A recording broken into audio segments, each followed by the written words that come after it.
Well, hello, writers. Welcome to episode number 438 of Ink in Your Veins. I'm Rachael Herron, and I'm here today with the incomparable, amazing Tiffany Yates Martin, who has been on the show once or twice before.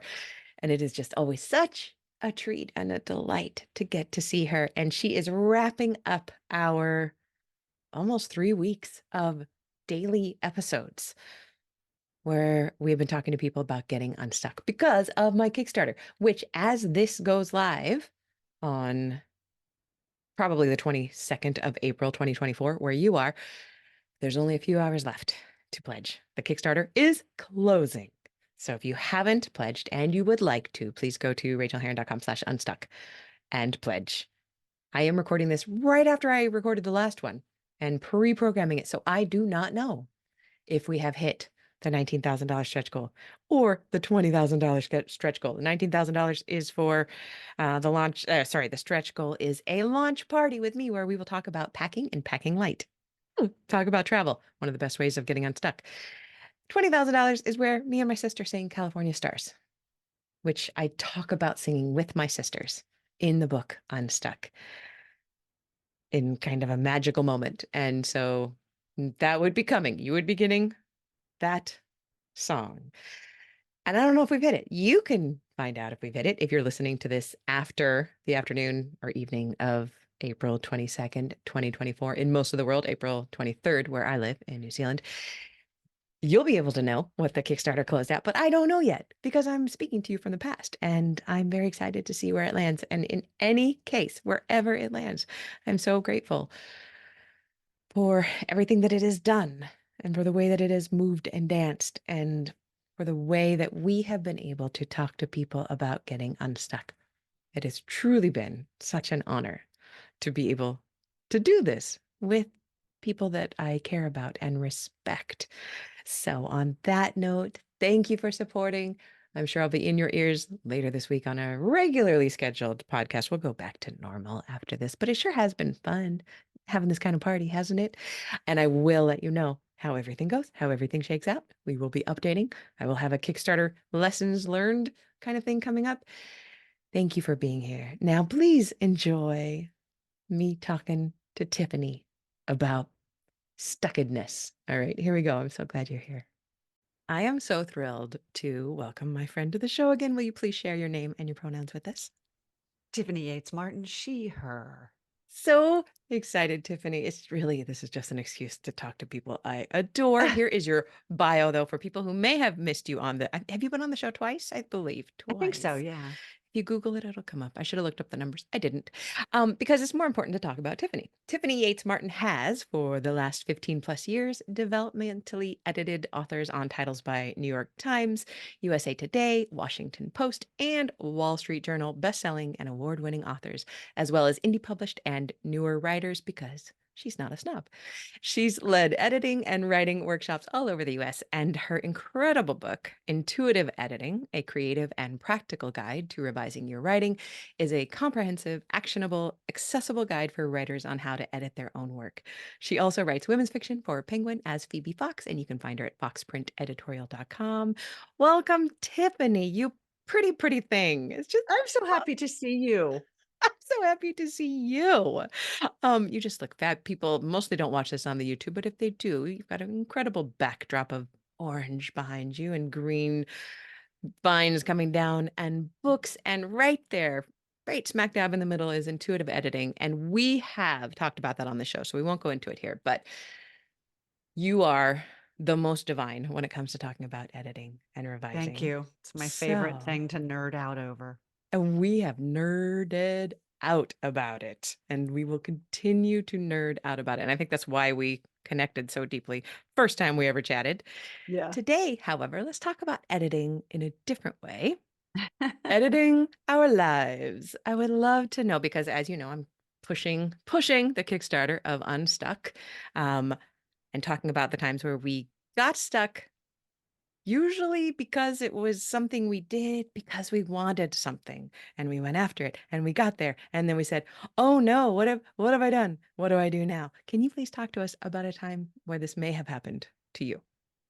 Yes. First of all, I can't wait to read Unstuck because I think you know I have been just vicariously living through you since you made this move. And I Keep don't trying to think get you over here. I don't think I knew that you went from that place of feeling stuck. I think I just felt like, oh, you were ready for a change and you had the access to it. And so why not? So I'm really looking forward to reading it.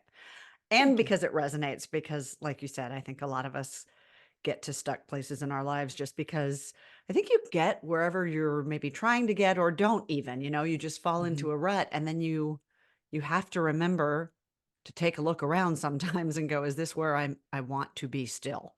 Right. Or is this where I wanted to Exactly. be in the first place? Exactly. Um, Mine was sort of the former because I started as an actor. From the time I could move my feet and my mouth, I was an actor. Um, and it's all I ever thought I would do. So I pursued it all through school. And then I decided to pursue it professionally. And I moved to New York City. And at this point, I had been doing it a long time. Probably it's how I started in editing, actually. I was acting and didn't want to be a waiter forever. So Ah, I realized that I could take my English degree and copy edit. So I worked for a yeah. lot of the big six in New York, which also gave me the freedom to do regional theater and maintain the lifestyle I wanted to maintain without having to wait tables. So at any Yeah. rate, I had been copy editing for about 10 years at this point. I was in my early 30s, but I'd been acting for my life. And that was at that point what I thought was going to continue to be my life. But It I was was, your identity, I'm sure. It wasn't just your life, but it was who you yeah, were as a person, right? yeah, I think it's funny because I look back now and it just feels foreign to me, but at the time, yeah, it was who I was. I remember this is a dumb story. I had a very bad car accident and it split my head open, and so luckily there was a plastic surgeon on call that night when he came to the hospital. And the first thing I said to him for showing up in the middle of the night was not, "Thank you, but I'm an actor, please don't leave a scar." That is Wh iconic. which he did 100% not, bless him. iconic. So at any rate, so yes, that's how profoundly I was an actor, but I Yeah. was I was increasingly unhappy in New York, and when I tend to be pretty good about getting unstuck for the most part because I will sort of start to logically think, "Okay, how can I approach it like an editor. What is the problem? How do I diagnose that problem? What do I need to Yes. do to address that problem?" So for months and months, I would go through everything I could think of. Is it that I'm not working, in my field at the moment regularly enough? Is it that I lost my agent? Is it that I don't want to live in this part of town? Do I not want to be in New York anymore? And I just kept thinking of things. Was also temping at the time at an ad agency. And I remember sitting at the ad agency one day and just Rolodexing through any cause it could be. And just as the stupidest thing I could think of, I was like, do I need to quit acting? And I started smiling and I couldn't stop. Like, literally, my face just became taken over by it, and I remember so clearly just thinking, "Oh, no." Because But I it's a knew. delicious oh no, because you're also on that rise of the oh no, but with the smile on your face. It or was Apparently, it it was good at the core, but I honestly had no idea what else I was going to do at the time. I didn't think I could right? turn editing into something like I've turned it into, and I didn't even know if I wanted to at that time, and I just knew I was through with the thing I thought I'd never be through with. And it was a smile because I knew I'd hit on it, and I guess deep down I was like, "Okay, moving to the next stage." But at the no pun intended, but at the time, I just remember thinking, That's it. Like, I'm done." And I was done in that moment. I had one more show slated to do in Florida, so I was like, "Well, Florida in the winter for 2 months, I'll do that." Yeah. And I never set foot on a stage again after that. And I have Wow. never missed it once. Like, we go to the theater now and I miss the world, or I'll watch, behind the scenes shows where they show the set. I Yeah. loved being on a set. I love the people. I love the world of acting. I love theater, but there is zero part of me that ever wants to be in the spotlight again. So Just like that. once this kind of broke through your psyche or your subconscious, if it sounds like maybe your subconscious was throwing everything else at you that it could be until it Yeah. offered that little tidbit up. But so would you say that you really never had any grief about it? You were just like, You Never were had any perhaps grief. nonplussed, but Yes, but no grief, but no plan either. So I knew I was done with the one thing, but I didn't know what the next Tarzan vine I was going to grab and swing on was going to be. So thus began a period of experimentation, Rachel, where I worked in casting for a while in New York because I knew I still loved Ah, the world. yeah. Looking back, I realized I probably should have been a producer because that's how my brain works, but I didn't think about that. So I tried casting and it wasn't for me, but I got to be a part of casting a Broadway show and that was super cool. Oh my gosh, yes. But it also, boy, if I hadn't already quit acting, I would have quit at that point. Just hearing the things that were said in that room between talent coming in, I was like, oh my God, it's worse than I thought. And I thought it Um, was bad. Oh my God. And so then I decided after I went to Florida, I was like, well, this is pretty special. I'll move here. So I did that for a while and I started, I'd always written also, but I never thought to make a career out of it. And then I started working as a journalist and I did that for a number of years and became a regular columnist for our Scripps Howard paper in two of the towns down there and a bunch of other freelancing and kept expanding the copy editing and then decided to move to Austin and was still copy editing, but I let the journalism go then because that was when newspapers crashed. And I was like, well, gosh, now what? Because I knew copy editing wasn't enough. Writing, I love, but it's not my main passion. And that was when I started developmental editing. And that was, I mean, so far, who's to say I won't have another epiphany moment one day, but so far, it's funny. I use that question a lot. Like, is this still something I want to be doing? To Mhm. just sort of evaluate where I am in life. And every time I ask that question about this job, there is no hesitation. Like, I love what I'm doing now for now. And Ju- I know that can change. Just like there was no hesitation in that realization when you heard it's not acting anymore, you just knew. We feel But it. I think we have to ask ourselves the question, and we We do. don't. Yeah, We go on and autopilot.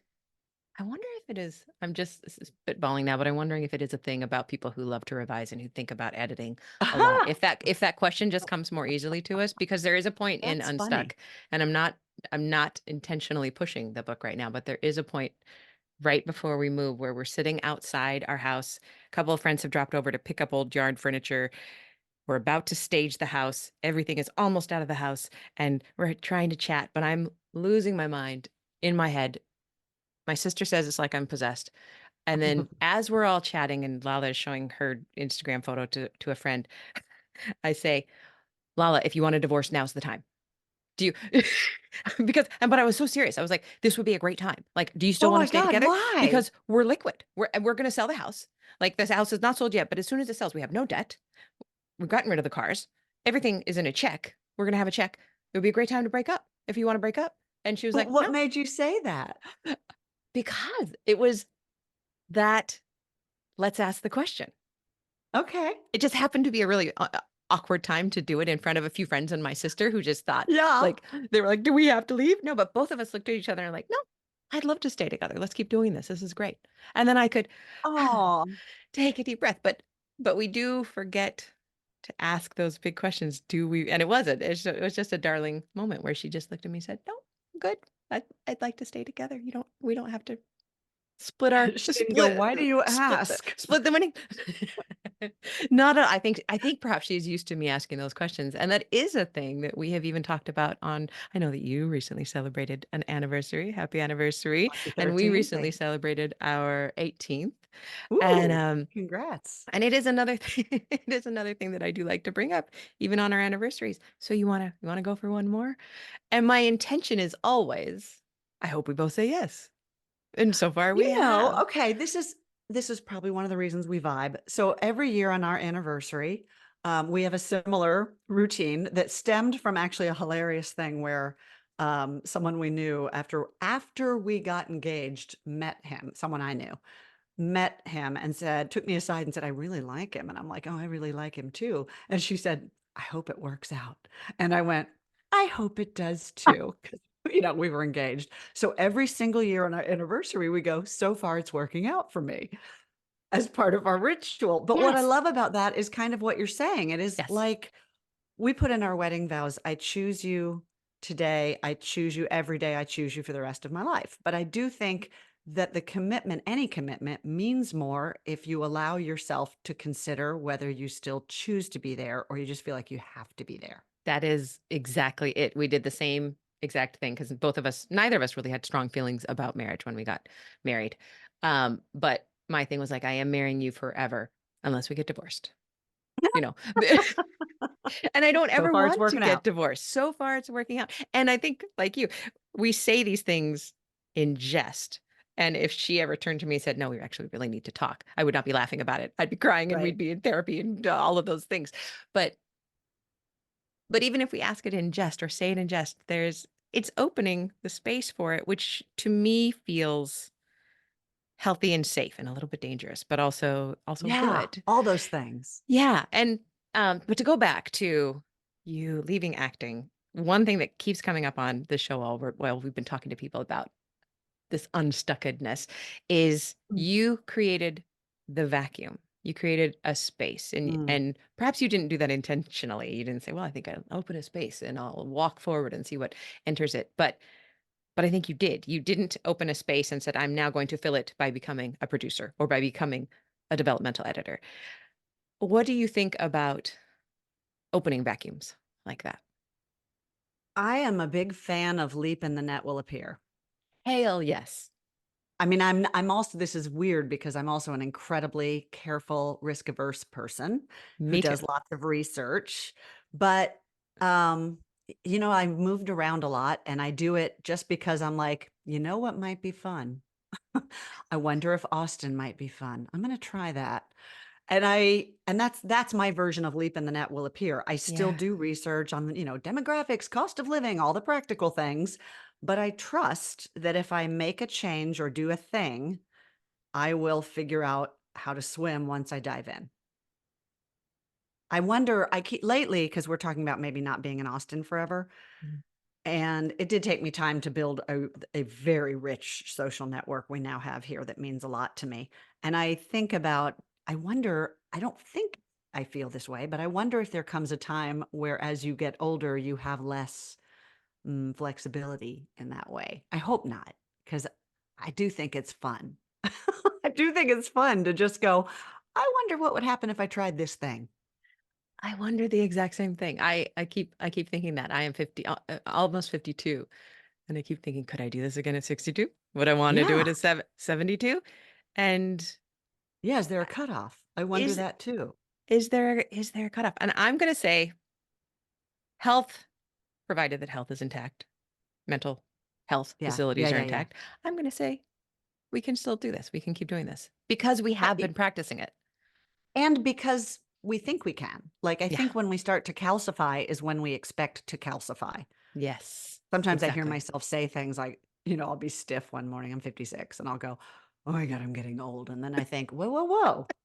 Like that's the first step toward feeling it. I And I never don't say it. mean deny reality because I Yeah. recognize that I am aging, Yes. but I don't think we have to accept that, okay, now these things have to happen and you have to sort of freeze in place because of where you are in life. Exactly. I have a friend who says it, who has been saying that she's too old to do things since she was about 34, and she's been meaning it, and she doesn't do much. Like she, Yeah. and I have given myself permission to call myself old when I'm 80. Okay, That's, 80's I fair. mean, Although 80 my sounds mom is good. 85 and she is still RVing across the country with her husband I and just reserve the got right married. to not call myself. Did she just get married? I married her. Like I literally performed the ceremony. How cool is that? Wow. It That was is very beautiful. special. She's been with him for 21 years, which Oh, here's another one, get unstuck. This one day she just looked at him and she said, "Do you think we should get married after 21 years?" And he's like, and he just smiled and went, "Yes, I do." but that means she fell in love with him in her 60s, right? Yeah. Yeah.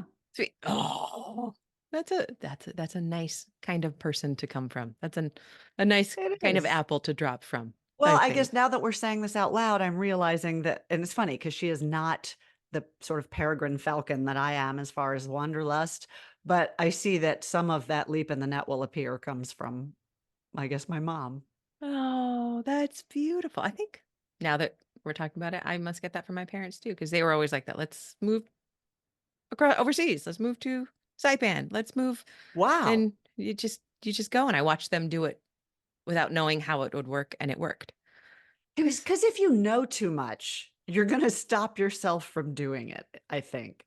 Because there are one always really valid absolutely. challenges. Yes. Yes. And I will find the challenges and I will worry about Ye them at 3 in the morning. Exactly. Yeah. And I will doubt whether I can handle it, and yet if I am facing them and I am forced to do it, I will do it.